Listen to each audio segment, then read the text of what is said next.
Hello, I am Natalia Wojtkowiak and you are listening to the Manage the Problem podcast. I'm creating this place for owners and decision makers of small and medium-sized manufacturing companies. In this podcast, I talk openly and specifically about the problems of the production industry. I explain complex issues related to production management in simple language. I advise how to create optimized processes and effective teams. This is podcast created by practitioner for practitioners. So if you are looking for a knowledge, inspiration in a field of effective and efficient production and team management, you are in the right place. Welcome. I hope you are ready. Manage the problem. This is one test in our industrial sector that is the gray eminence of the effectiveness of implementations and activities. This is an official test. You won't hang this certificate after audit on your office wall. And this unusual auditor checks you and me every day. However, when you pass it, you see the effects and I hope you also see the benefits and development. Today I would like to talk to you about test of time and what to do to make it pass. I don't think there is a company, and I don't know this company, that has a 100% pass rate for this test. So don't worry. There are even cases where the idea for a process, improvement or management of something was so bad, unrealistic or unnecessary that it was to everyone's better that it didn't work or die. However, today I wouldn't like to focus on malfunctioning ideas that didn't find their way into reality of your production. Although these are always interesting stories, I want to discuss situation when the implemented process is necessary and its absence has a negative impact on quality, efficiency, and safety of production. So, what's the problem that was supposed to work and doesn't? My listener, your attitude has a huge impact and power on the things, on people, and on the changes in your production and the company. Your attitude and management behavior toward decision made and the constancy of your actions and the long-term nature of this attitude and action should be clear and visible to your employees and the team members. Until a new process, modified actions, or different behavior in given situation takes root in a daily work and routine on your production, you are present and active. What that means? You keep eye on, ask questions, observe and explain. The same on the management level, but also executive level like production and warehouse. Until a new process becomes organic activity, will be like a second nature.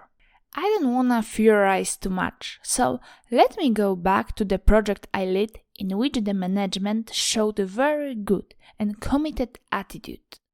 In this company, I was responsible, among other things, for implementation of AGV in production and warehouse area. A word of explanation for people who haven't heard about it. Guys, AGV, Automated Guided Vehicle, is a type of vehicle without driver, which is designed to transport various types of loads. It was one of the most important and expensive projects for this company at this time.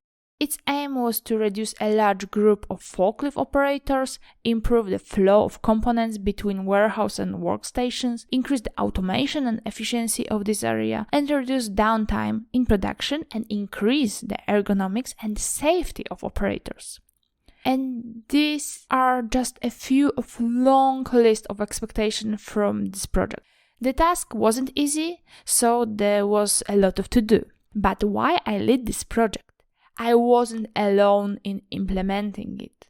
From the beginning, my activities were strongly supported by plant manager, production manager, and logistic manager, who were active in supporting implementation. The guy knew what effects I expected in what time. They also knew what benefits the implementation wouldn't bring us. They were aware of technical and human difficulties we might face, and they knew how important it was for operators, leaders, engineers to show commitment and support for this project and my activities in a visible and consistent way. And this is the first point that I want to emphasize. Knowledge about the project, its benefits and risks, and involvement at managerial level. Managers from the plant manager to area managers and I were in production in a warehouse every day.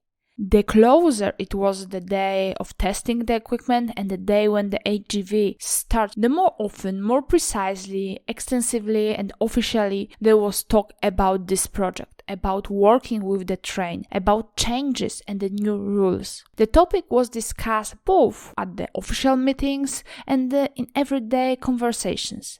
Everyone provided the same information, the same positive tone and answered questions. And what do I mean by your involvement and presence? The fact that in the companies and the team consciousness, there should be a feeling that this new project, changes, is a plan, is action that will not be received.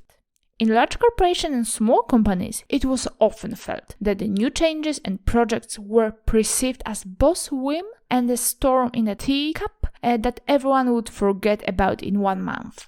Another important aspect in processes implementation is a concept that in companies with low awareness of building and managing processes always causes a smile and a look of pity mainly directly at me when I'm talking about it. I don't know why. And comments here? Organizational culture? There is no organizational here, let alone culture, Natalia. We are, and this is where the list of problems begins. I'm going to make a separate episode about the importance and the way of building organizational culture in small and young manufacturing companies someday. But today, I want to talk about how organizational culture supports effective implementation. Organizational culture is a bit like a water in nature. At first, as a result of processes, it evaporates into atmosphere and then appears as a rain.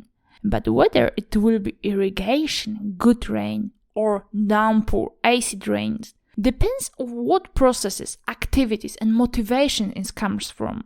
And if one day you come to your team and tell them that you want to implement a project A, B, C, and D starting today and everyone has to work on it, you will face a wall of resistance, protest, complaints, and maybe even layoffs. Why? Because change and development aren't in the DNA of your company. You have to prepare them wisely, implement them skillfully, and wait until they are accepted. And you often won't prepare wisely, skillfully, and wait, so all you have to do is implement. And as a result, instead of implementation, we have capitulation. And now you may think that your company is too old, too small, has other problems, and it will be impossible to build an organizational culture. But do you remember what I said 5 seconds ago about rain? Okay, maybe acid rain is pouring down in your company now, but it is only a result of previous actions, often small but cumulative actions. And the process is always a cycle. So maybe it is worth changing a few often small things from the new cycle to make the next downpour smaller, and so on each time until the result it is achieved. So how do you implement change and development in your emerging organizational culture? Small steps, but consistently toward it. Start with one small project, but effects will be visible and tangible every day. Visual management, easy to implement, involving operators and leaders, introducing simple and understandable rules. If the project is well received in the areas and its positive impact on everyday work, on the result, it is communicate, you can think about another simple and work improving moves. And the changes are here to stay. However, planned, calm but consistent. And you have probably noticed that I talk a lot about explaining, talking to employees and relaying information for a team. because no one will respect and use processes, machines and rules that they don't understand and they believe are of no benefit. Let me go back to HGV implementation project.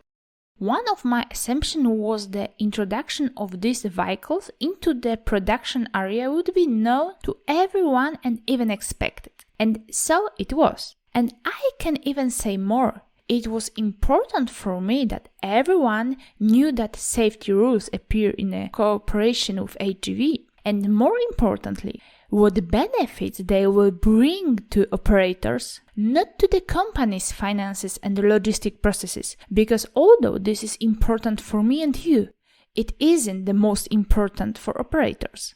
What I did? More than 2 months before the first test of suppliers' equipment, a short, simple and funny presentation was displayed on the company's TVs about train. That is what we colloquially call it the project, which will soon transport components and finished goods between production and warehouse. Then, a month later, there was a presentation, again short and funny, about safety rules when operating HGVs and new rules for traffic on the production roads.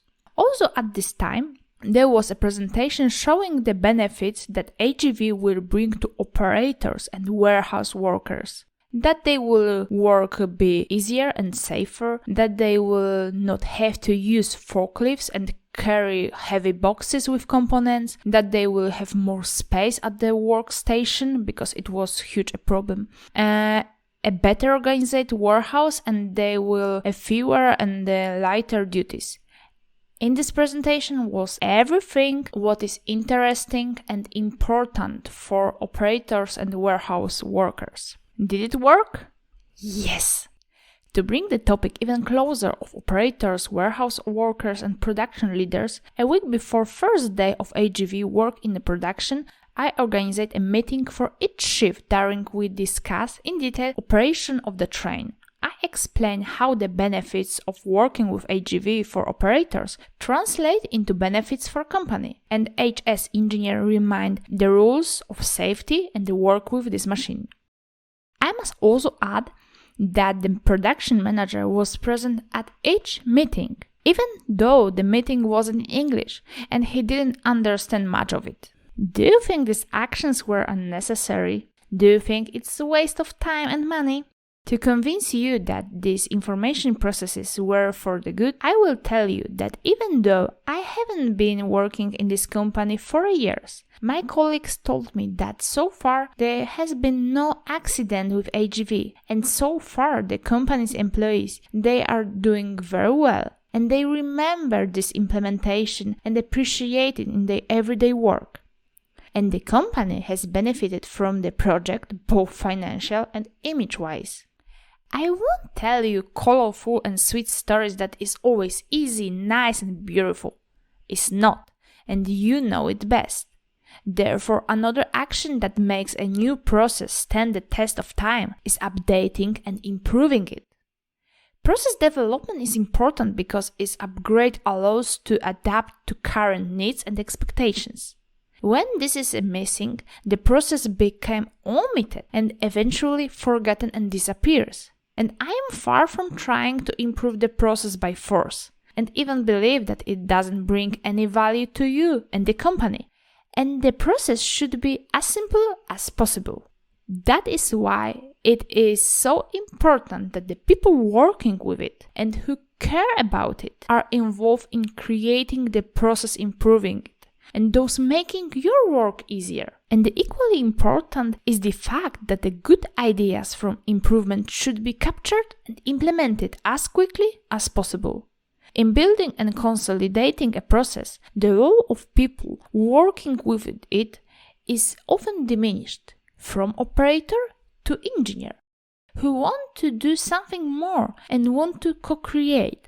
They are the ones who keep this process alive and well every day, so let them be smart and proactive about it, not only mindlessly following orders from the higher-ups. Speaking of you and management again, the last type of activities that enable the process to be embedded in company and in daily work of the team is simply checking its operation. It must be cyclical, consistent, and provide data from which conclusions can be drawn.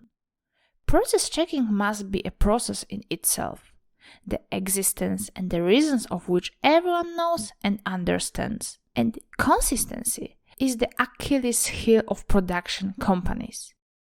You check for a short period of time. When the things are good, you stop checking. And then after some time it stops being good, problems begin. Everyone is shocked. Yet it could have been prevented. You can prevent the process from losing taste of time and many different events and problems. How? I invite you to listen coming episode of Manage the Problem podcast. I will also grateful for any substantive feedback, positive comments and sharing this material with others in our industry. I want this podcast to be value and interesting time for you. You can find me on LinkedIn. See you in next episode. Natalia Wojtkowiak.